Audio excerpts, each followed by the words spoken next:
आज अष्टमी है। मैं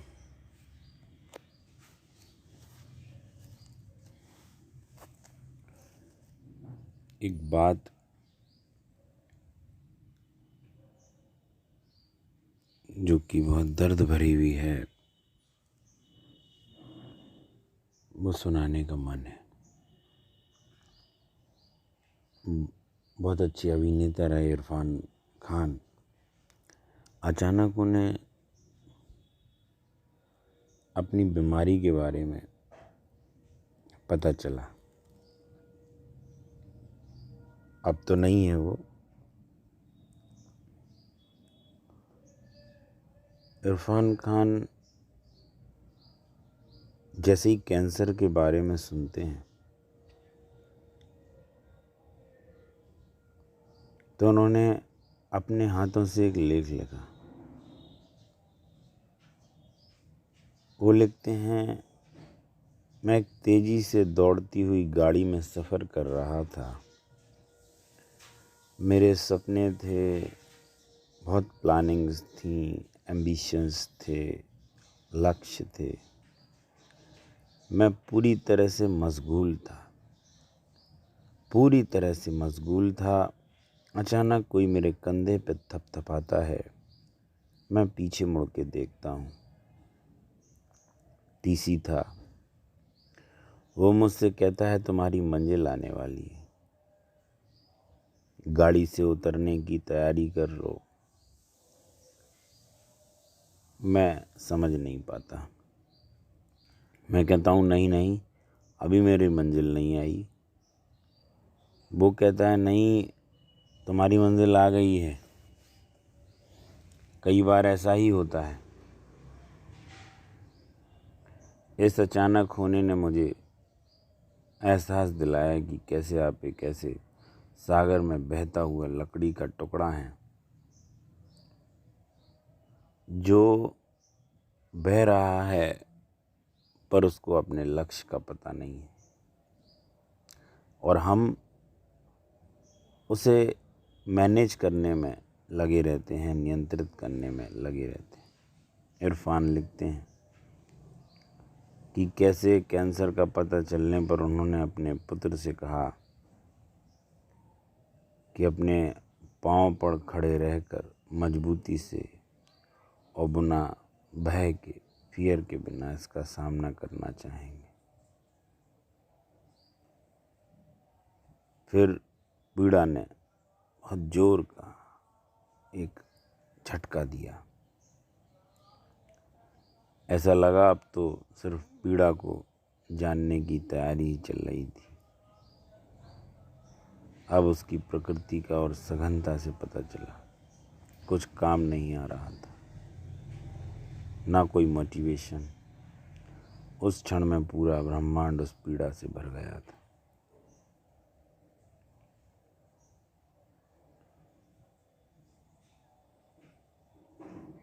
इरफान खान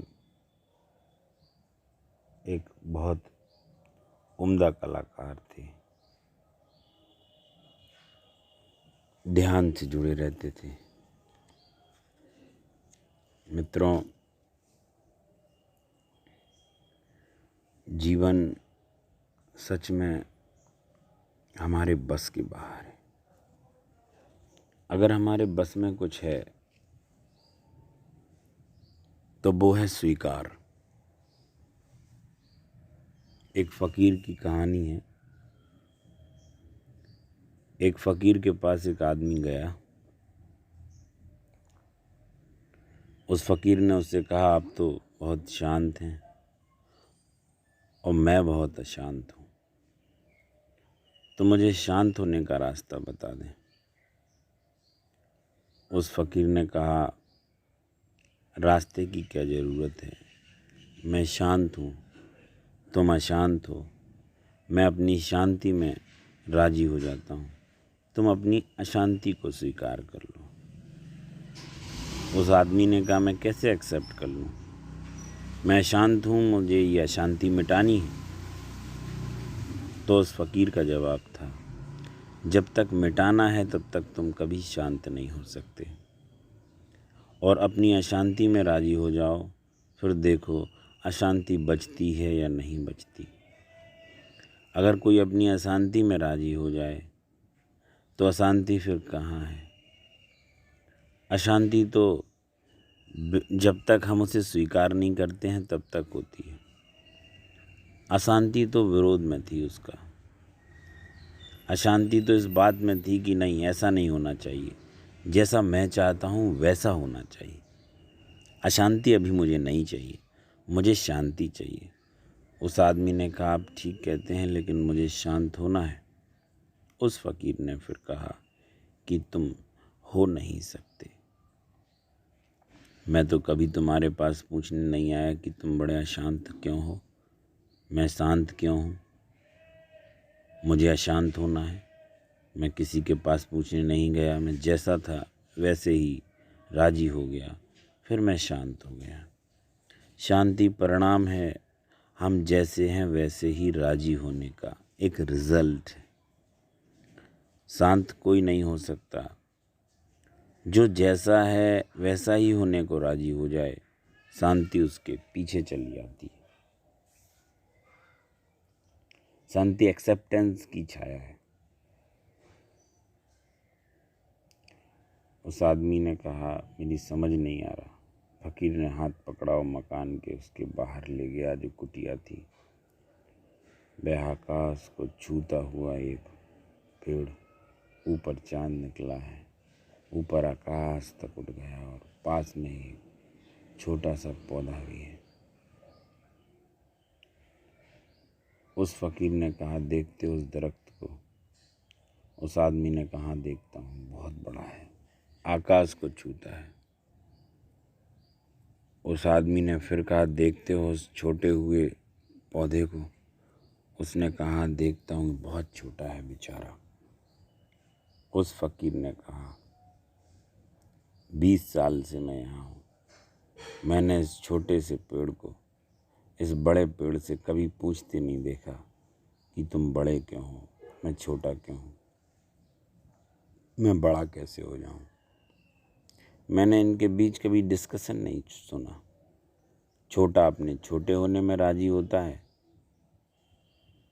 और इसलिए छोटा नहीं रह गया, क्योंकि छोटा तो वो तभी मालूम पड़ता है जब वो छोटे होने को राजी ना रहे, बड़े की कामना करने लगे, तब उसे अपने छोटेपन का एहसास होगा।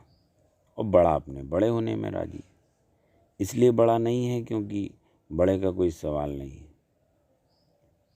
किसी से उसने तुलना नहीं की। फिर वो फ़कीर कहने लगा, ये छोटे में राजी है, वो बड़े में राजी है, दोनों बड़े मज़े में हैं। छोटा छोटा है, बड़ा बड़ा है, कोई झंझट नहीं और कोई झगड़ा नहीं, क्योंकि कोई तुलना भी नहीं। कोई अशांति फिर कहाँ से आएगी। उस आदमी ने कहा, लेकिन फिर भी मैं नहीं समझा। तो उस फ़कीर ने अपनी नासमझी में भी राजी होने को कहा कि नहीं समझे तो इस नासमझी में भी राजी हो जाओ, समझने की कोशिश नहीं करो और जाओ, समझ लो कि मेरी समझ में नहीं आता, इसके लिए राजी हो जाओ। अज्ञान के लिए भी राजी हो जाओ, अशांति के लिए भी राजी हो जाओ, हमारे भीतर बाहर सबके लिए राजी हो जाओ। हमारा कोई विरोध नहीं। और जैसे ही हम इन सब के लिए राजी हो जाते हैं, सब एक्सेप्ट कर लेते हैं, वैसे ही हमारे जीवन से दुख के रास्ते का अंत हो जाता है। हम रोज़ सुबह एक ध्यान प्रयोग कर सकते हैं। थोड़ा पागलपन लगे कोई बात नहीं, लोग समझ ना पाएं, लोगों को समझाने के लिए हम नहीं हैं। अकारण प्रसन्न रहना सीखें। जब भी उठें बेवजह हंसना शुरू कर दें। सुबह उठते साथ ही जैसे ही उठें, बिना किसी कारण के श्वास चल रही है, संसार शुरू होगा, आप उठें। अगर आप जल्दी उठ गए तो आपको लोग खर्राटे हुए करते मिलेंगे। जीवन माया है। दूध वाला आए, गाड़ियों की आवाज़ें शुरू हो जाएं, ठेले से जाते हुए लोग, सब्जी बेचते हुए लोग,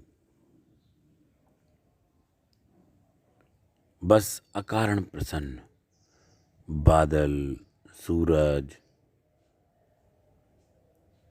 सुबह। अब तो ठंडी आ रही है, क्योंकि एक दिन आएगा आप सुबह उठोगे नहीं। आप सुबह नहीं उठोगे, ये जो रोज़ दूध वाला दूध देने आता है वो गेट खटखटाएगा। लोग हमेशा की तरह खर्राटे ले रहे होंगे, ये गाड़ियाँ भी नहीं रुकेंगी और एक परमानेंट नींद की गोद में हम लोग चले जाएंगे। एक दिन मौत आएगी, उसके आने के पहले जी भर हंस लो। ये ज़िंदगी पागलपन के अलावा कुछ नहीं, और वही काम हम करते रहते हैं हजारों बार जो कर चुके हैं। रोज़ बिस्तर से उठते हैं, चप्पल या जूते पहनते हैं, कपड़े पहनते हैं तो ठीक है, नहीं तो कोई कपड़े पहने सोते हैं, फिर बाथरूम की ओर भागते हैं, टॉयलेट की ओर, टूथपेस्ट करते हैं, नहाते हैं, फिर नए कपड़े पहनते हैं। इतनी तैयारी, पहुंचना कभी नहीं है। ऑफिस जाते हैं तो पूरे ऑफिस के कपड़े पहन के दौड़, और हर दिन यही रिपीटेशन।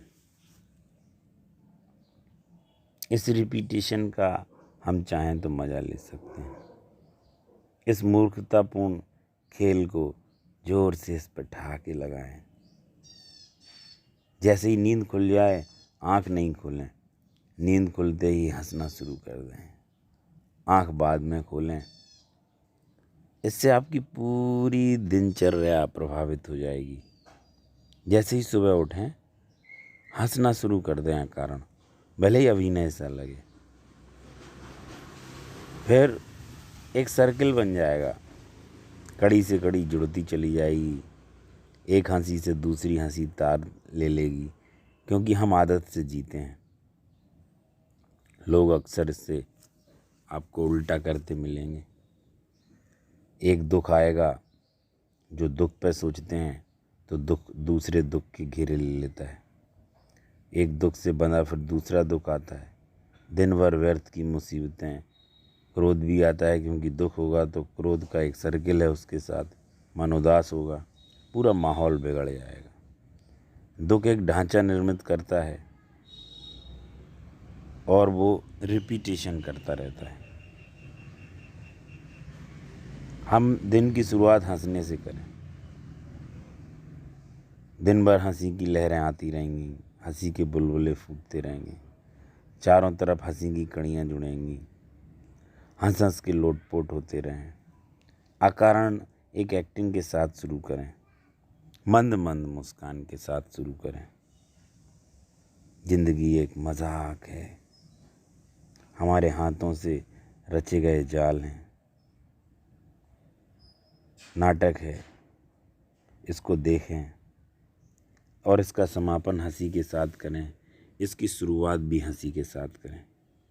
जैसे ही सुबह उठें, जब नींद खुली नहीं हो, इस छोटे से ध्यान को अकारण हंसें, हर चीज़ पे मजाक समझ के। और रात में सोते समय भी, सुबह उठने समय भी और रात में सोते समय, आप देखेंगे जीवन का प्रकार बदल गया। इस छोटे से ध्यान से आपका पूरा जीवन बदल जाएगा। आप करके देखिए और इस इरफान खान के उदाहरण को जीवन का उदाहरण समझिए। नमस्कार।